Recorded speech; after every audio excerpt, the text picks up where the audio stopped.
내레이터는 지난 몇 년 동안 블로그를 통해 짐승의 우상의 정체를 깨닫는 일이 오늘날 말세를 살고 있는 그리스도인들에게 매우 시급한 일임을 강조해온 바 있다. 이제 예수님의 재림 전에 있을 마지막 환란인 짐승의 표의 환란에 대한 성경 예언 성취 속도가 점점 더 빨라져감에 따라 말세를 살고 있는 그리스도인들이 계시록 13장의 두 짐승의 정체와 짐승의 우상의 정체를 깨닫는 일은 매우 중요한 일이 아닐 수 없다.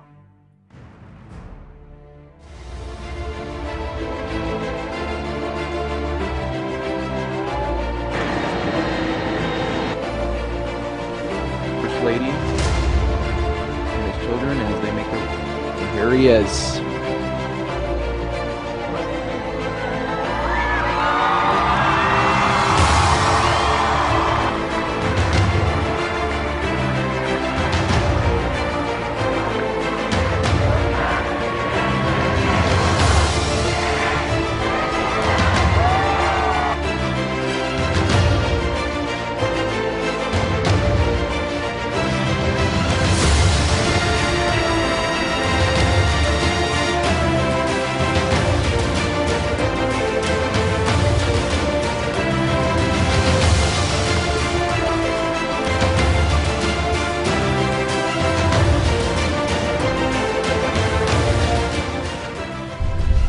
Holy Father, on behalf of Michelle and myself, welcome to the White House. You shake our conscience from slumber.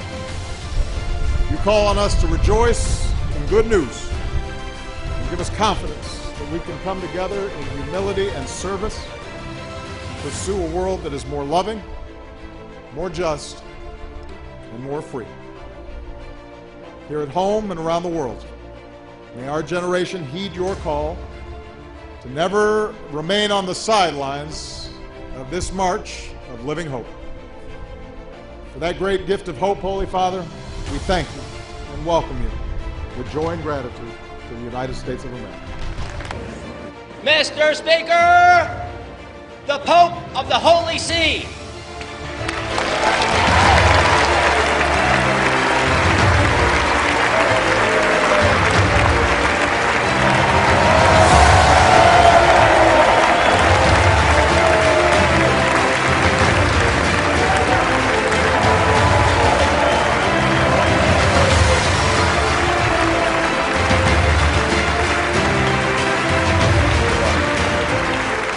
Politics is instead an expression of our compelling need to live as one in order to build as one the greatest common good, that of a community which sacrifices particular interests in order to share injustice and peace, its goods, its interests, its social life. Workers that lined Fifth Avenue reception. You could hear the Vatican flag will be raised here at the UN to welcome Pope Francis. And throughout his first trip to America, we've heard the Pope urge everyone to love one another. Today, he's going to use some stronger language to tell world leaders to act on that. It's his version of speaking truth to power.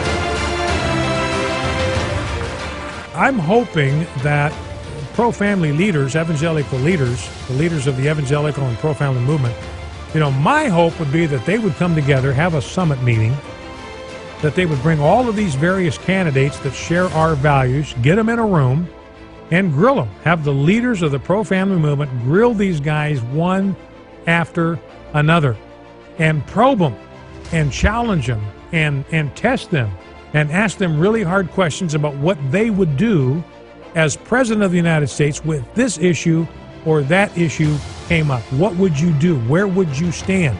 and get some promises from these guys. And again, these are people of character and integrity, and I still think they need to be probed and pressed. And then have these pro-family leaders come out of that summit meeting, put their heads together, release all these guys, let them go back to their states and wherever they go, and then put their heads together. And it's kind of like picking a pope. You know, it's kind of that kind of idea. And you stay with it until you got the white smoke coming out the chimney, until you pick one candidate that you as a group of leaders would recommend that the entire evangelical community gather behind.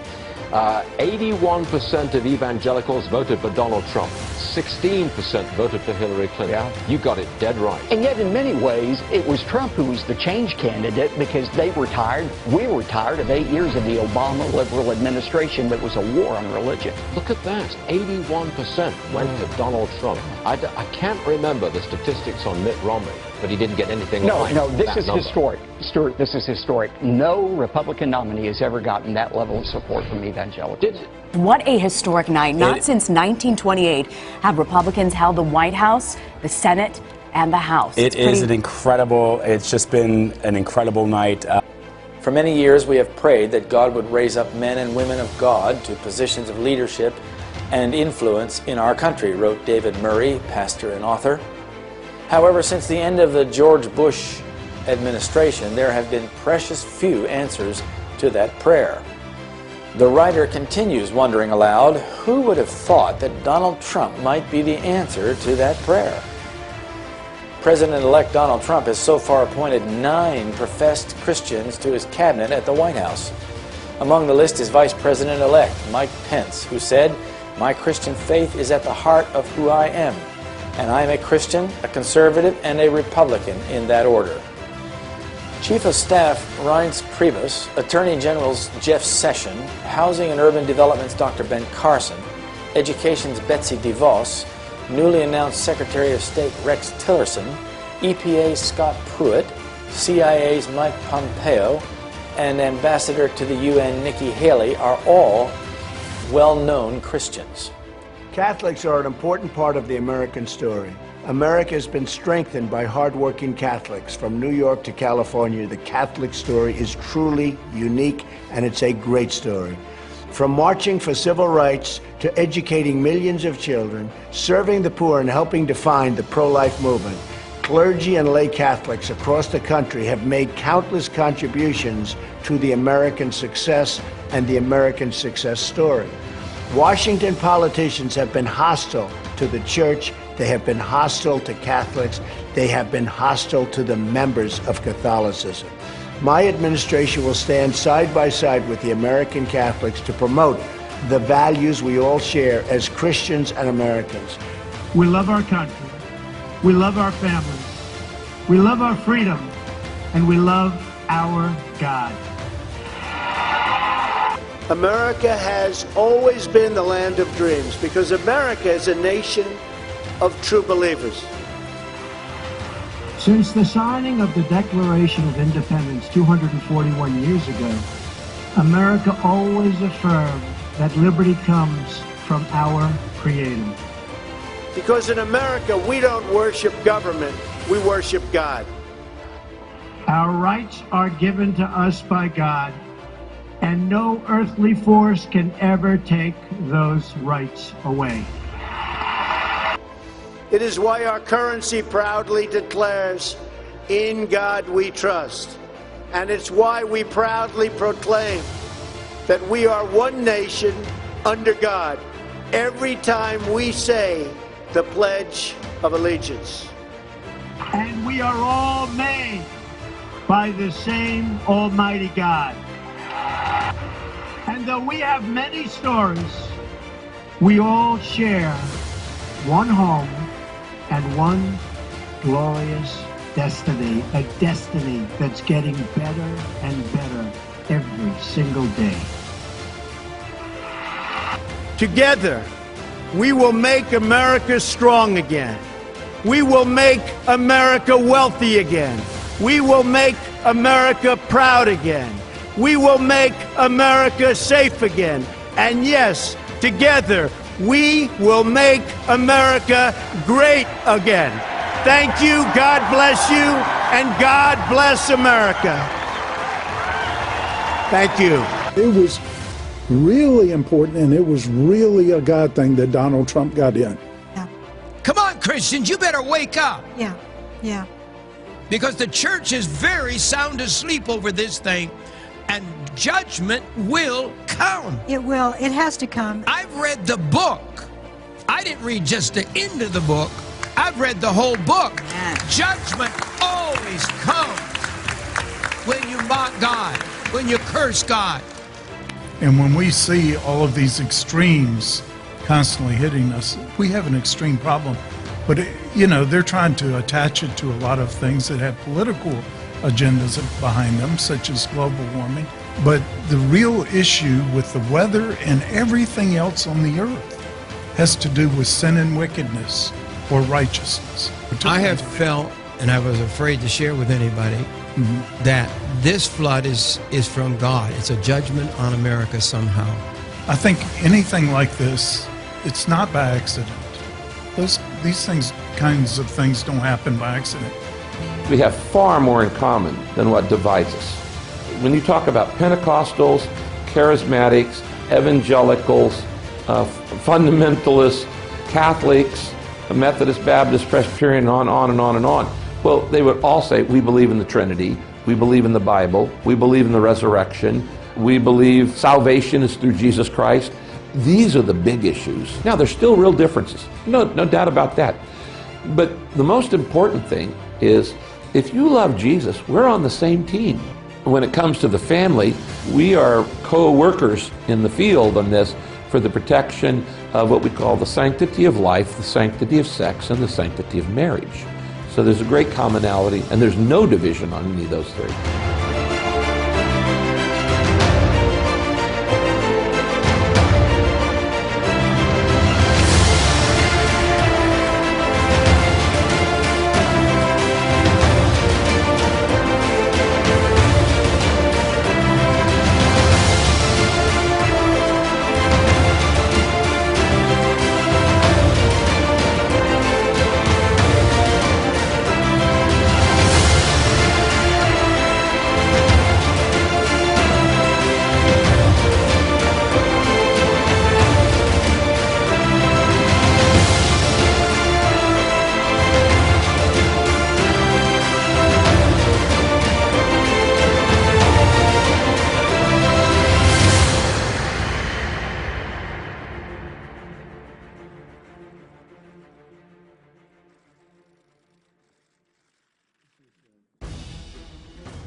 도널드 트럼프는 망해가는 미국을 고치시기 위해 하나님께서 택하신 하나님의 종일까? 아니면 마귀의 큰 기만에 오늘날 대다수의 미국의 개신교도들이 속고 있는 것일까? 성경은 과연 무엇이라 말하고 있을까? 오늘은 잠시 짐승의 우상에 대해 성경적으로 살펴보며 현재 우리 앞에 실현되고 있는 성경 예언의 성취에 대해 살펴보도록 하자.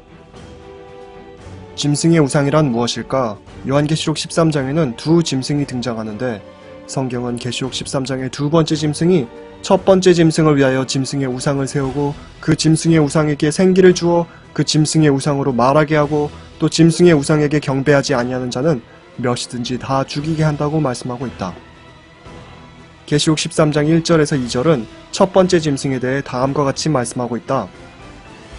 내가 보니 바다에서 한 짐승이 나오는데 뿔이 10이요 머리가 7이라. 그 뿔에는 10 면류관이 있고 그 머리들에는 참람한 이름들이 있더라. 내가 본 짐승은 표범과 비슷하고 그 발은 곰의 발 같고 그 입은 사자입 같은데 용이 자기의 능력과 보좌와 큰 권세를 그에게 주었더라. 요한계시록 13장의 첫 번째 짐승은 참 흥미롭게 생긴 짐승이다. 이 짐승은 바다에서 나오는 짐승이라고 성경은 말씀하고 있다. 그런데 성경 예언에서 짐승은 무엇을 뜻하는 것일까? 문자적으로 성경 예언을 해석하길 즐기는 대다수의 현대 기독교인들은 이 짐승이 한때는 벨기에에 있는 비스트, 즉 짐승이란 이름을 가진 슈퍼컴퓨터라고 주장하기도 했었다. 그러나 과연 성경은 짐승이 무엇의 상징이라고 말하고 있을까? 다니엘서에는 하나님의 백성과 관련하여 그 당시부터 예수님의 재림의 때까지 이어지는 이 세상의 제국들의 흥망성쇠와 흐름을 여러 가지 다른 각도에서 설명하고 있는 4개의 예언이 담겨 있다. 그 가운데 첫 번째 예언인 다니엘서 2장의 예언에서는 하나님께서 바벨론의 왕 느부갓네살에게 주신 꿈속에 등장한 한 큰 신상을 통해 우리는 세계의 역사를 한눈에 볼 수 있다. 성경은 이 예언의 해석에 대해 밝히 설명하고 있으므로 우리는 이 예언의 해석에 대해 전혀 추측할 필요가 없다. 하나님께서 주신 해석을 설명하며 선지자 다니엘은 다음과 같이 말한다. 왕이여, 왕은 열왕의 왕이시라. 하늘의 하나님이 나라와 권세와 능력과 영광을 왕에게 주셨고 인생들과 들짐승과 공중의 새들 어느 곳에 있는 것을 물어나고 그것들을 왕의 손에 붙이사 다 다스리게 하셨으니 왕은 곧 금머리니이다. 선지자 다니엘은 분명하게 느부갓네살 왕의 바벨론이 이 신상의 금머리라고 말하고 있다. 그 후에 이어 말하길 왕의 후에 왕만 못한 다른 나라가 일어날 것이요 셋째로 또 놋 같은 나라가 일어나서 온 세계를 다스릴 것이며 넷째 나라는 강하기가 철 같으리니 철은 모든 물건을 부셔뜨리고 이기는 것이라 철이 모든 것을 부수는 것 같이 그 나라가 뭇 나라를 부셔뜨리고 빻을 것이며 서방의 역사를 잘 알고 있는 사람이라면 바로 바벨론 이후에 바벨론만 못한 나라가 메데 페르시아였으며 셋째로 놋 같은 나라로 묘사된 나라는 다름 아닌 놋을 사용하여 만든 무기로 세계를 정복한 알렉산더의 그리스였으며 또한 철같이 강한 넷째 나라는 다름 아닌 철로 만든 무기를 사용하여 무섭게도 강력한 군사력으로 그 당시 서방 세계를 정복한 로마였음을 잘 알고 있을 것이다. 그런데 여기서 흥미로운 점은 선지자 다니엘은 로마 이후에 다른 제국이 세워질 것이라 하지 않고 넷째 나라인 로마가 나뉘일 것이라고 말씀하고 있다는 점이다. 왕께서 그 발과 발가락이 얼마는 토기장이의 진흙이요 얼마는 철인 것을 보셨은즉 그 나라가 나누일 것이며 왕께서 철과 진흙이 섞인 것을 보셨은즉 그 나라가 철의 든든함이 있을 것이나 그 발가락이 얼마는 철이요 얼마는 진흙인즉 그 나라가 얼마는 든든하고 얼마는 부셔질만 한 것이며 왕께서 철과 진흙이 섞인 것을 보셨은즉 그들이 다른 인종과 서로 섞일 것이나 피차에 합하지 아니함이 철과 진흙이 합하지 않음과 같으리이다. 이 설명은 실로 흥미롭지 않을 수 없다. 영원할 것 같았던 그토록 강력했던 철의 로마 제국은 게르만 민족의 이동으로 인해 무너지기 시작했고 철의 제국 로마가 쥐고 있던 권세는 다른 나라에게로 넘어가는 대신에 성경이 예언한 대로 여러 갈래의 국가로 나뉘었기 때문이다. AD 476년 게르만족의 일개 부족에 불과했던 헤롤리의 용병 대장 오도아케르는 당시 소로마의 황제 로물루스 아구스툴루스를 패하며 소로마 제국을 정벌하였다. 그때 로마는 정확히 열국의 형태를 띠고 있음을 우리는 역사를 통해 볼 수 있다. 그리고 그 열국은 지금까지 이어져 오고 있는데 알레마니는 독일, 프랑크는 프랑스, 벌건디는 스위스, 스웨비는 포르투갈, 서고트는 스페인, 앵글로색스는 영국, 롬바르드는 이탈리아, 그리고 반달과 동고트와 헤룰리는 AD 539년 전에 모두 멸망하였다. 흥미로운 점은 이 열국들이 지금도 온 세상을 그들의 후예인 미국과 유럽의 초대강국들을 통해 지배하고 있다는 사실이고 강한 철과 약한 진흙이 섞인 형태로 예언되었듯이 그 후예들 가운데 어떤 국가들은 강하고 어떤 국가들은 약하다는 사실이다. 또한 그들이 왕족들 간의 혼인과 나폴레옹과 비레름 황제와 히틀러 등 그들이 수차례 정복전을 벌이며 다시 하나로 연합하기 위해 노력하였으나 성경이 예언한 대로 철과 진흙이 합하지 못함 같이 지금까지 하나로 연합하지 못하고 있다는 점은 실로 흥미롭지 않을 수 없다.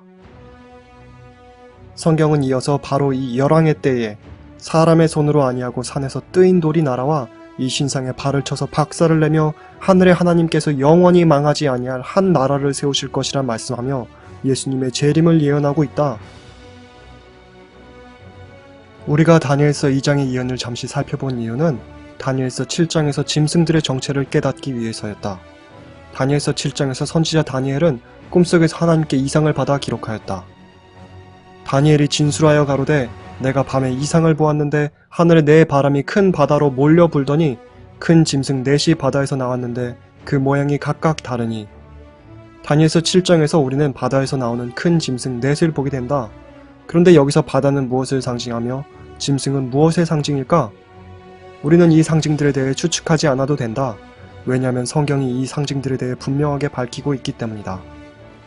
다니엘서 7장 17절은 그 네 큰 짐승은 네 왕이라 세상에 일어날 것이로되 라고 말씀하고 있고 7장 23절은 넷째 짐승은 곧 땅의 넷째 나라인데 라고 말씀하고 있기 때문에 우리는 다니엘서 7장의 네 큰 짐승들이 성경적으로 땅에 존재하게 될 네 나라들이란 사실을 볼 수 있다.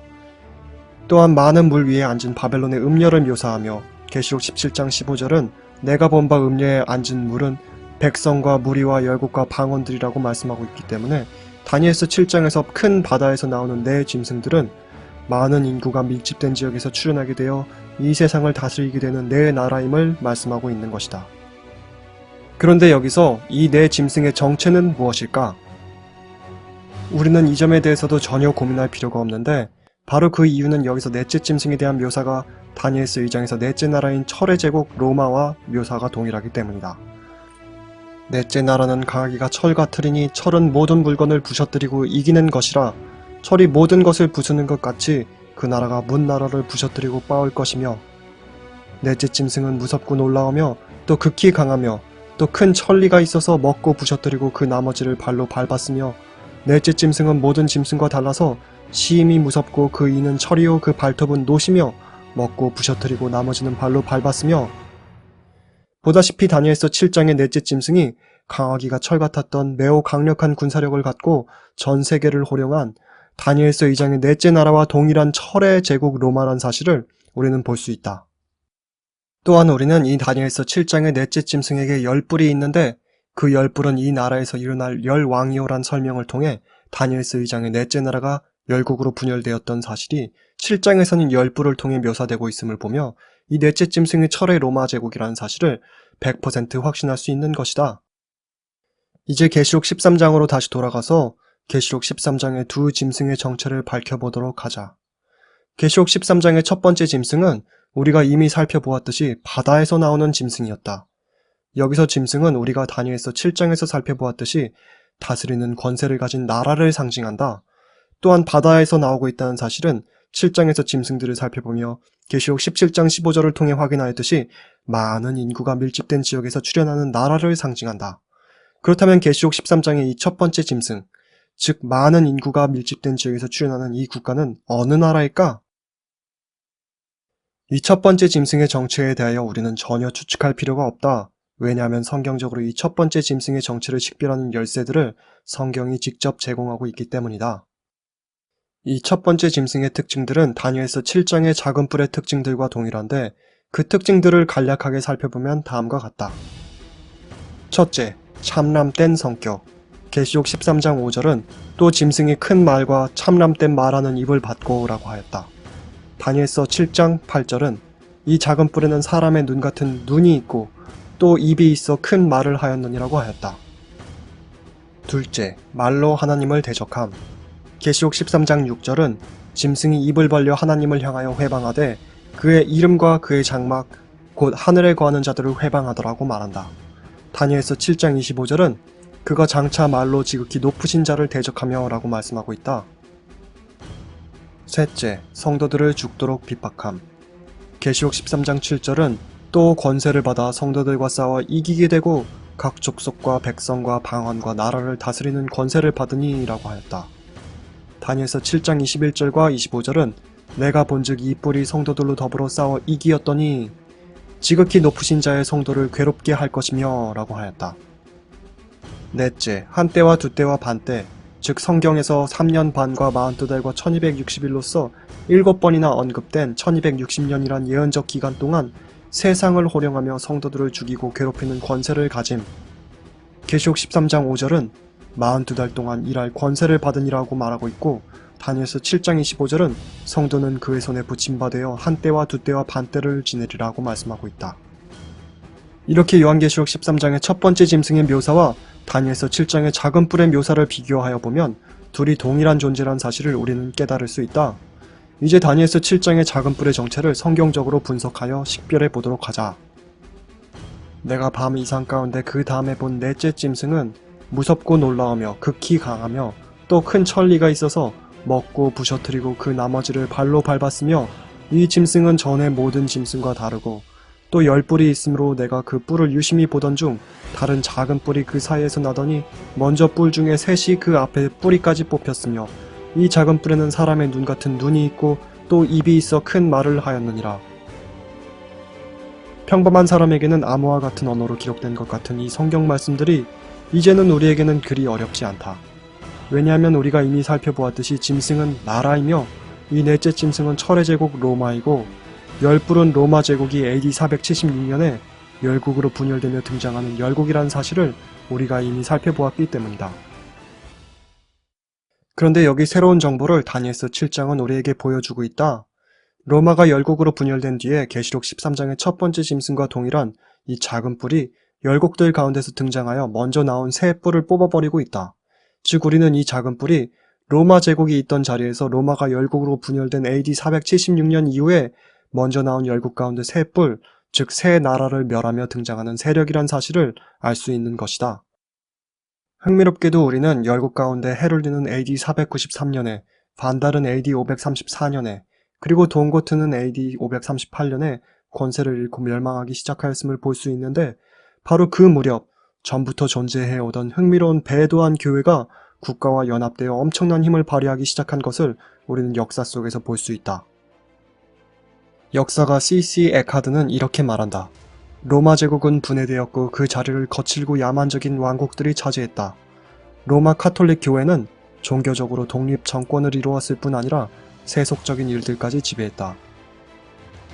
AD 538년 아리우스주의로 정죄받은 동고트족을 동로마의 황제가 보낸 토벌군을 이끌던 벨리사리우스 장군이 토벌하고 그들을 로마시에서 쫓아낸 후에 저스티니안 황제의 칙령이 드디어 힘을 발휘하며 로마 천주교회는 로마 제국 내의 모든 교회들 가운데 최상권을 얻으며 드디어 이단자를 척결할 수 있는 정치적인 힘을 갖게 된다. 이 점에 대해 교황 피우스 9세는 다음과 같이 자랑하였다. 천주교회는 인간의 영원한 구원을 위해 우리 주 예수 그리스도께서 세우시고 확립하신 것이다. 그러므로 그녀는 그녀의 거룩한 사역을 위해 그 어떤 정권의 힘에도 제한받을 수 없는 자유를 가져야 한다. 그녀가 마땅한 자유로 행하기 위해 그녀는 시대의 상황들과 필요들에 따라 항상 도움을 필요로 하였다. 그러므로 로마 제국이 여러 왕국들로 분열되는 하나님의 섭리에 따른 한 특별한 칙령으로 인해 그리스도께서 그분의 교회 전체의 중심이며 머리로서 만드신 로마의 교황이 정치적 권세를 갖게 되었다.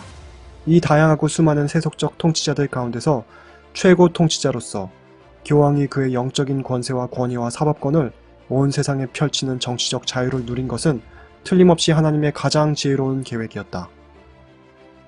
다니엘서 7장 24절은 이 작은 뿔이 다른 왕국들과는 다르다고 하였다.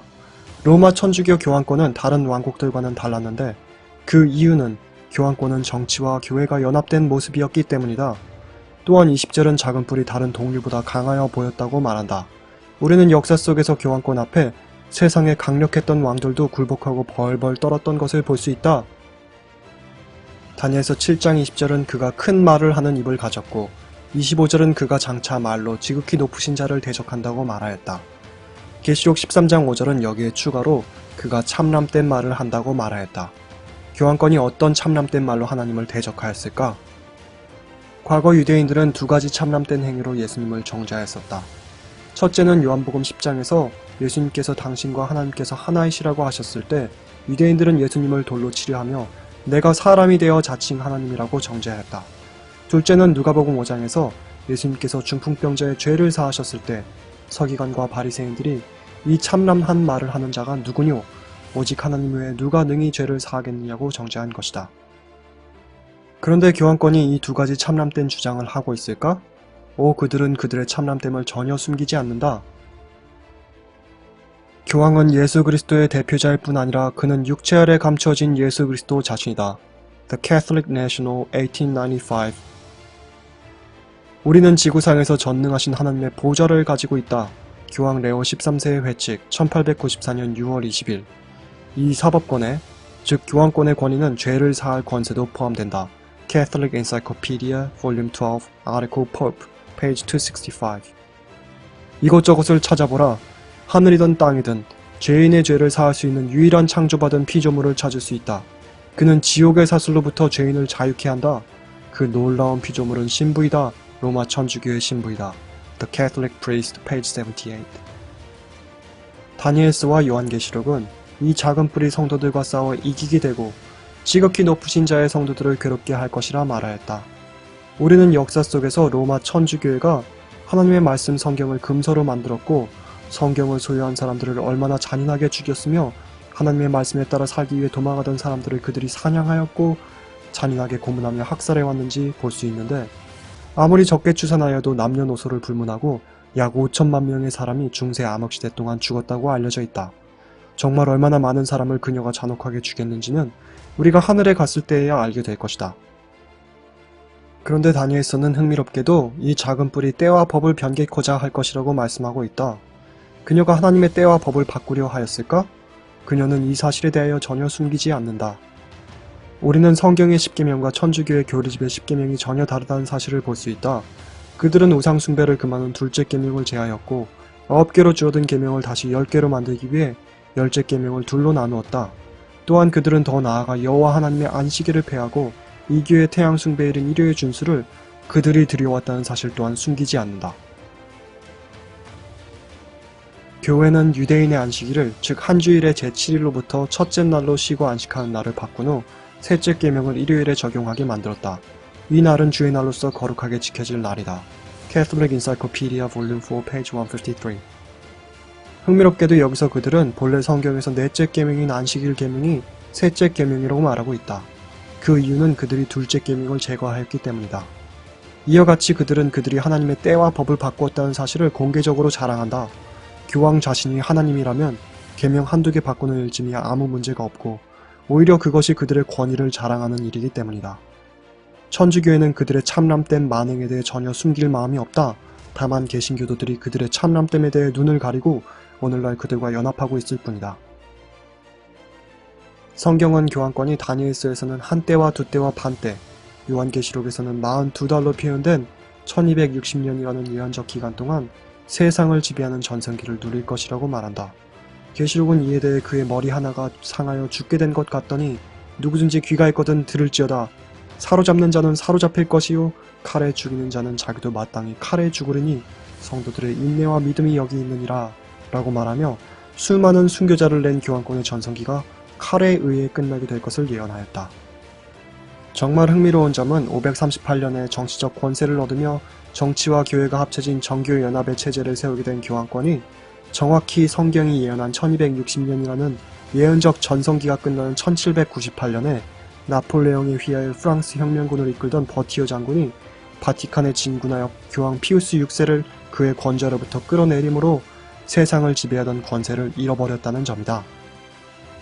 지금까지 우리는 요한계시록 13장의 첫 번째 짐승의 정체를 밝히기 위해 많은 시간을 할애하였다. 첫 번째 짐승의 정체를 올바로 이해하는 일은 매우 중요한데 그 이유는 땅에서 올라오는 새끼양 같은 두 뿔이 있는 요한계시록 13장의 두 번째 짐승이 바로 이 첫 번째 짐승의 모든 권세를 그 앞에서 행하고 온 세상으로 하여금 죽게 되었던 상처가 나은 첫 번째 짐승에게 경배하도록 온 세상을 미혹할 것이라고 계시록 13장이 말씀하고 있기 때문이다.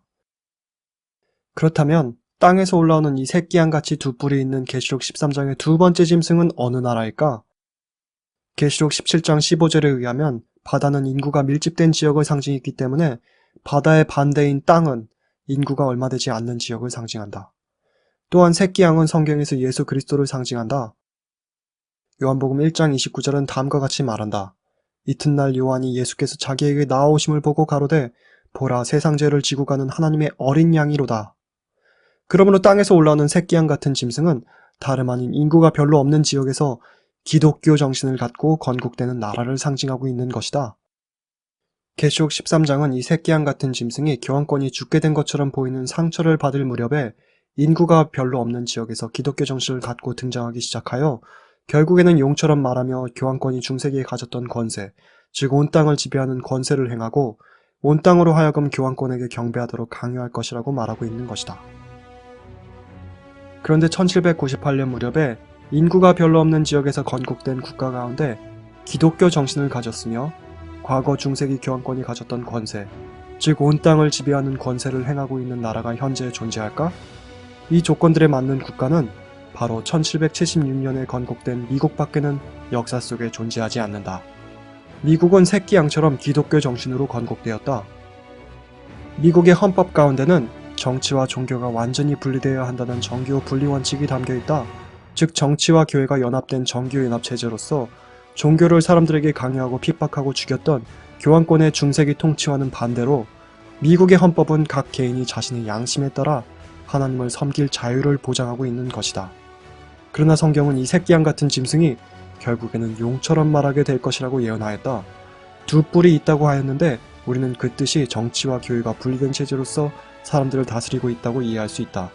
그러나 결국에는 이 새끼양 같은 짐승은 용처럼 말하게 될 것이고 먼저 나온 짐승인 교환권처럼 행세를 하게 되며 온 세상에 거하는 자들로 하여금 교환권에게 경배하도록 하며 큰 이적을 행함으로 땅에 거하는 자들을 미혹하며 땅에 거하는 자들로 하여금 죽게 되었던 상처를 받았던 것처럼 보였다가 살아난 짐승인 교환권을 위하여 우상을 만들라 할 것이라고 성경은 예언하고 있는 것이다.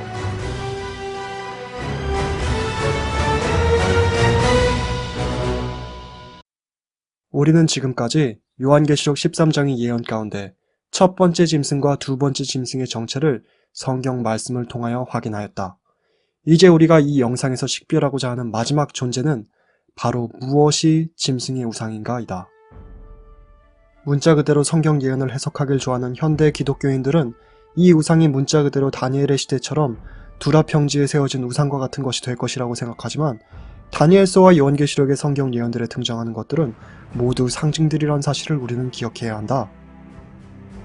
짐승의 우상에서 우상이란 단어의 헬라어 단어인 에이콘은 문자적으로 우상이란 뜻을 갖고 있기도 하지만 닮은 형상이란 뜻도 갖고 있다.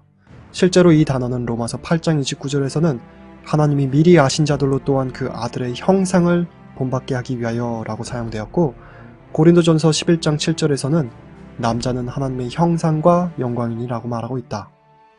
즉 요한계시록 13장에서 첫 번째 짐승을 위하여 만드는 짐승의 우상은 문자적인 우상이 아니라 바로 첫 번째 짐승인 교환권을 닮은 체제를 말하고 있는 것이다. 그리고 그 체제는 다름 아니라 중세기 암흑시대에 교환권이 정치적 군사적 힘을 사용하여 종교를 강요했던 정치와 교회가 연합된 정교연합체제를 말하고 있는 것이다. 이제 잠시 현 미국 대통령 트럼프가 과거 선거 유세를 할 때 했던 연설을 들어보도록 하자. Jerry Falwell Jr. was so helpful. He was so helpful. You know, I'm leading with the evangelicals. I'm a good Christian. And I'm leading with the evangelicals. And I want to tell you something. Jerry was so great. Pastor Jeffress. I mean, we have so many people. But I'll tell you this.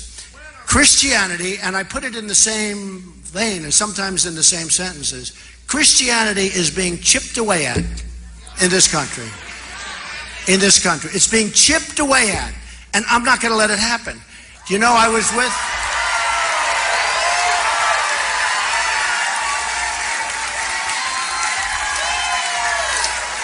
with a whole room full, like 50 pastors, ministers, great people, some of whom I knew pretty well and some I don't.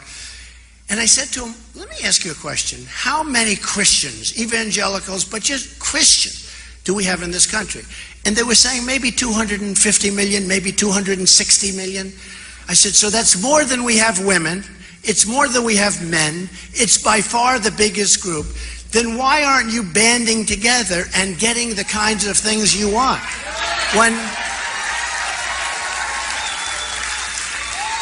When people talk about we need a temporary ban on Muslims until we find out what is going on here, okay? There is total outrage. When people talk about Christians and Christianity, there's no outrage. There's no outrage.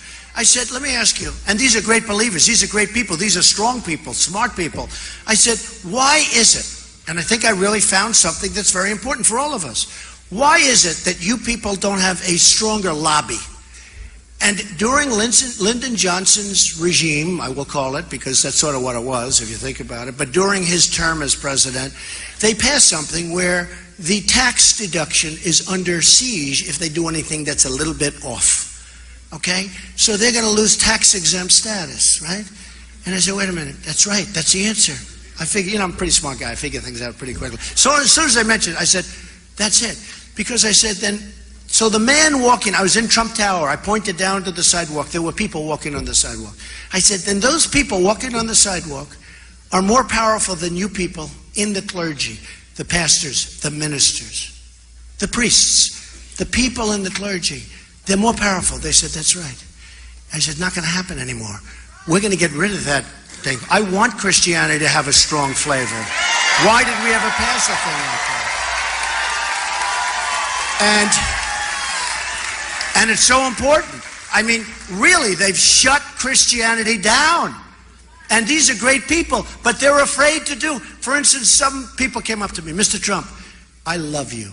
You're the best. You're going to be the greatest leader. You're going to be, I want to endorse you. I'm endorsing you. But I'm not allowed to do it publicly because if I do it publicly, I may lose for the church the tax-exempt status. So they're really being silenced, and we can't let that happen. We can't let that happen. I don't care about the endorsement. They're really being silenced. We can't let that happen. We're not going to let it happen. And we're going to get that thing repealed. And think of the power we have over the Democrats, over the Republicans. I mean, the power is incredible. So we're going to get that taken care of.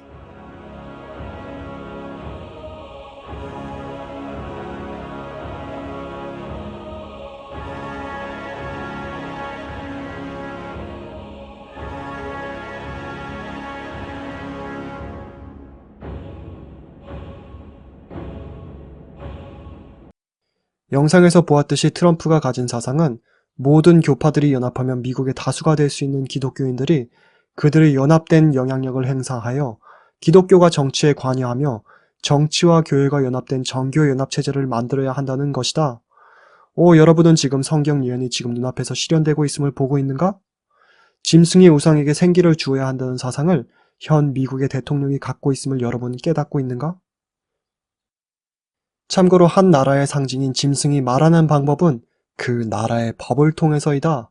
그러므로 계시록 13장 15절에서 저가 권세를 받아 그 짐승의 우상에게 생기를 주어 그 짐승의 우상으로 말하게 하고 또 짐승의 우상에게 경배하지 아니하는 자는 몇이든지 다 죽이게 하더라라는 표현은 교황권을 위해 존재하는 중세기 교황권을 닮은 정치와 교회가 연합된 체제로 하여금 온 세상이 따라야 하는 법을 제정하게끔 권세를 주고 중세 교황권에게 군사력을 제공한 몇몇 국가들이 있었던 것처럼 짐승의 우상도 그의 법을 온 땅에 강요하는 일에 미국을 그의 군사력으로 활용하게 될 것이라는 말이다.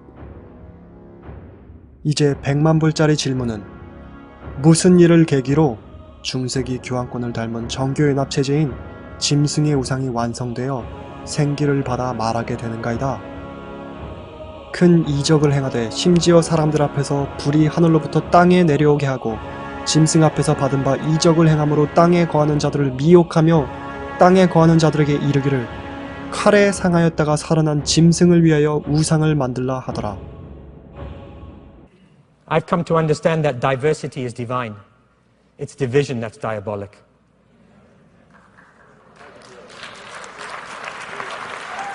It's true what you were saying about the glory. I agree with you, of course it's true. The glory that the Father had, He gave to Jesus. The glory was the presence of God. What is the charismatic renewal? It's when we experience the presence of God. And He said, and I give them the glory, pragmatic reason, so that they may be one. It's the glory that glues us together, not the doctrines. It's the glory. If you accept that Christ is living in me, and the presence of God is in me, and the presence of God is in you, that's all we need. Because God will sort out all our doctrines when we get upstairs. Therefore, Christian unity is the basis of our credibility, because Jesus said until day one they will not believe.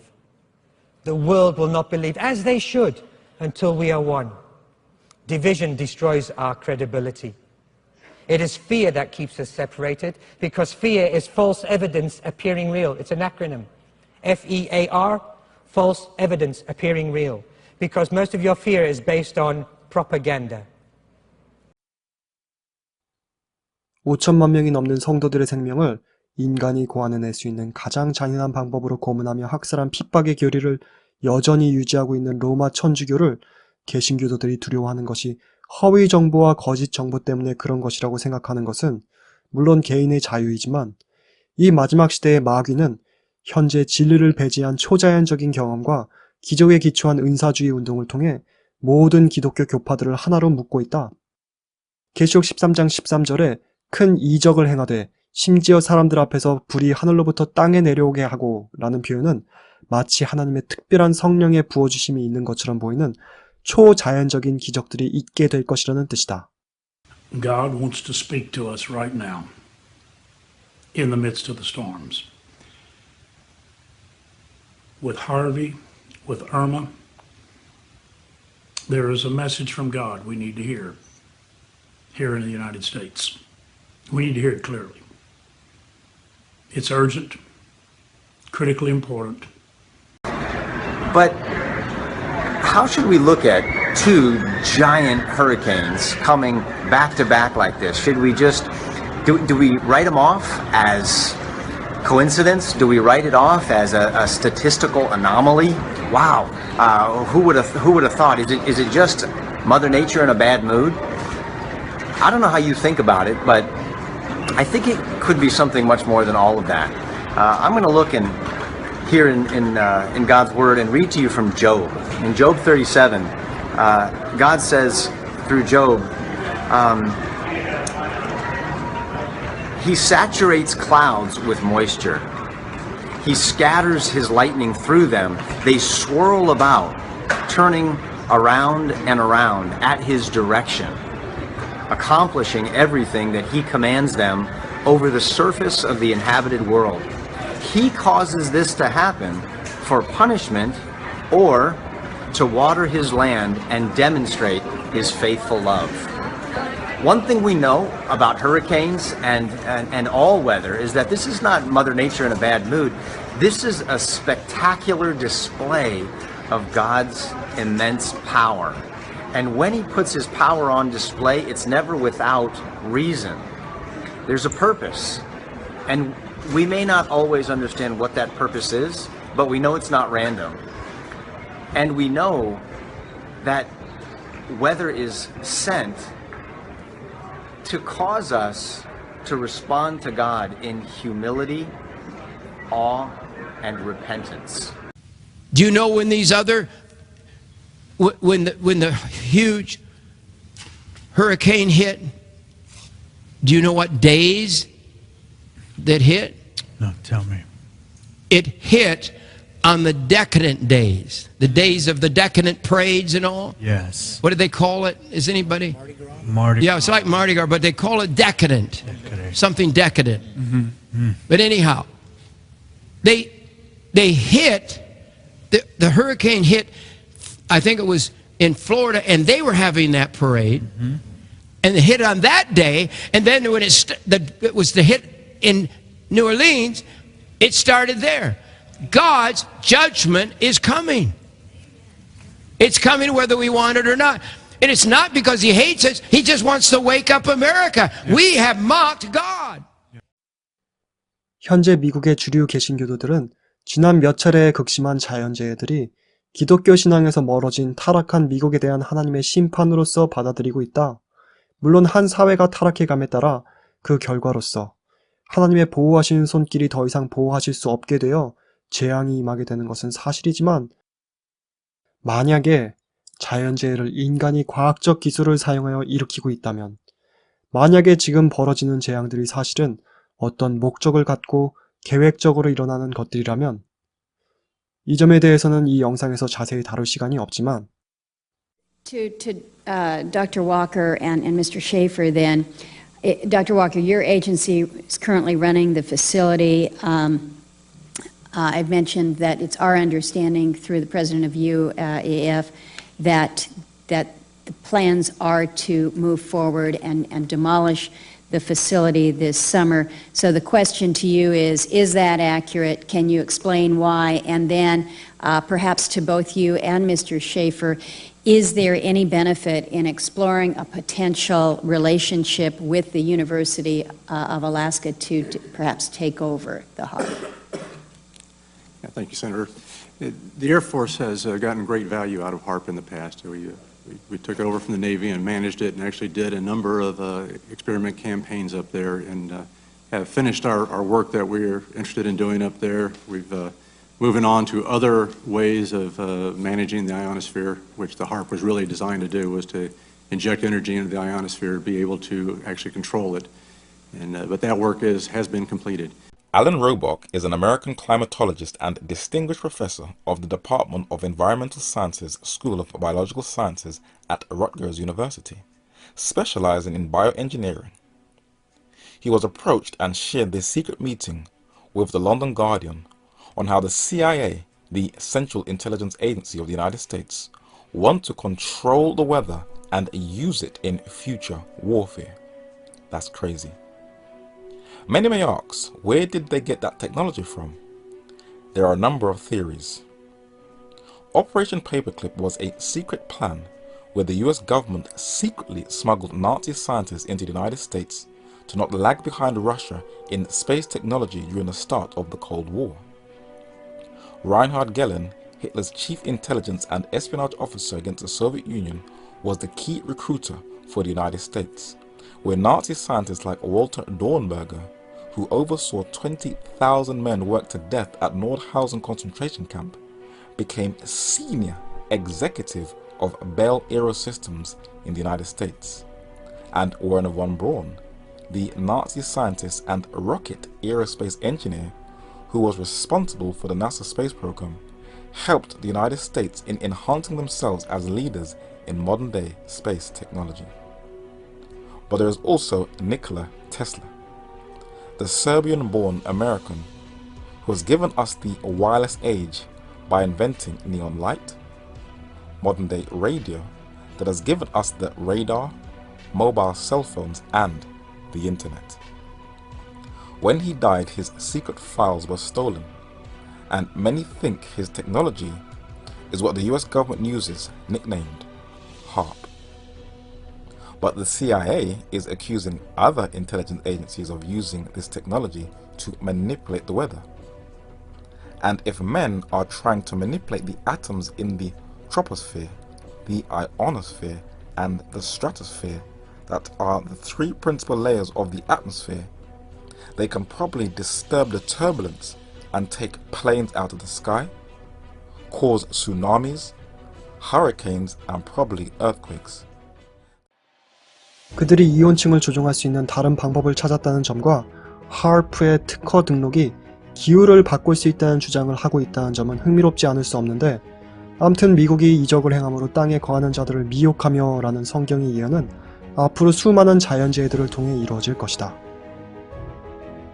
이제 앞으로 경제 파탄과 사회와 가정의 파탄과 사회의 타락이 더해감에 따라 극심한 자연재해가 더욱 빈번하게 세계 곳곳에서 일어나게 될 것이다. 그리하여 앞으로 대다수의 사람들은, 심지어 기독교인이 아닌 사람들도 하나님께서 인류에게 노하셨다고 생각하게 될 것이고, 미국의 주류 기독교 교파들은 미국이 하나님께로 돌아가야 한다고 외치게 될 것이다. 미국의 주류 기독교 교파들은 천주교회와 그들 모두가 동의하는 점들에 기초하여 연합하게 될 것이고, 정치에 그들의 연합된 영향력을 행사하게 될 것이다. 그리하여 그들은 성경이 예언한 대로 대중을 미혹하며 미국에서 중세기 교황권을 닮은 정교연합의 체제를, 즉 짐승의 우상을 완성하게 될 것이고, 짐승의 우상은 온 세상에 짐승의 표를 강요하게 될 것이다. 여러분은 지금 현재 짐승의 우상이 완성되어 가고 있는 모습을 볼 수 있는가?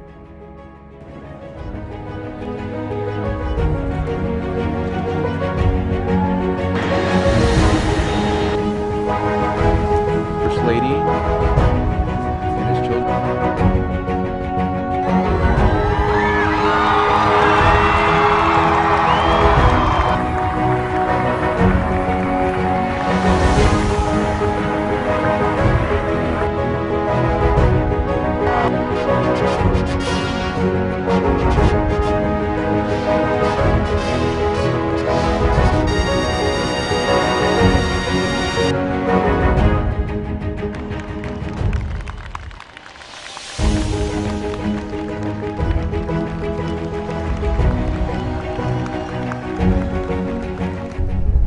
Holy Father, on behalf of Michelle and myself, welcome to the White House.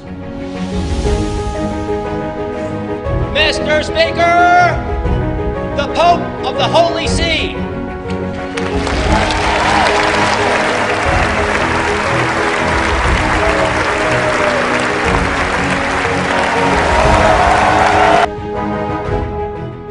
Politics is instead an expression of our compelling need to live as one in order to build as one the greatest common good, that of a community which sacrifices particular interest in order to share injustice and peace, its goods, its interests, its social life.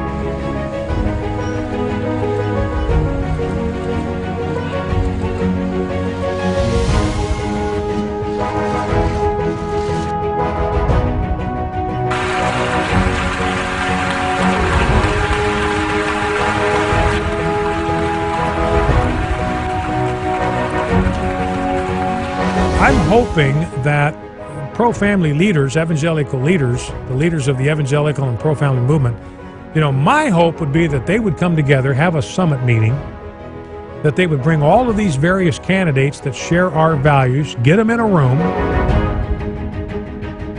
and it's kind of like picking a pope. It's kind of that kind of idea, and you stay with it until you got the white smoke coming out the chimney, until you pick one candidate that you as a group of leaders would recommend that the entire evangelical community gather behind.